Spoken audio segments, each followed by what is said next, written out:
Okay, welcome back mga Filipino boxing fans. Isang nakakalungkot nga pong balita yung pumasok ngayong araw dahil nabalitaan po natin na pumanaw po itong ating knockout artist na Filipino featherweight champion na si Fernando Tagpuno. So sa mga nakalap natin balita mga tropa, sa sparring daw nangyari yung aksidente, bigla raw nag-collapse itong si Fernando Tagpuno. Ayon nga rito kay Kevin Asiniero, na isa ring boksingero na si Kevin the Great.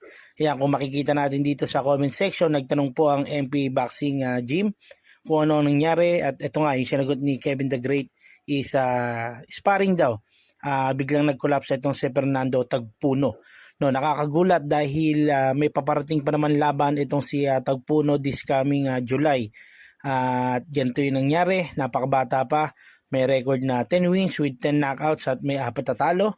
At huling lumaban itong June 8 kontra kay Kessler Tenorio ata, at yung dating laban niya kay Manigos nung December, alam ko na hospital din to at nakarecover naman. Ayan nga, at nakagawa pang manalo. At nakakagulat lang na balita para sa ating mga Filipino boxing fans at siyempre sa boxing community rin, na meron na namang isang Filipino warrior na nag-alay ng buhay sa sport ng boxing. Kaya naman paalala nga po mga tropa, ang boxing po ay hindi biro. Kaya naman rest in peace po kay Fernando Tagpuno at condolence po sa buong pamilya na naiwan nitong si Tagpuno.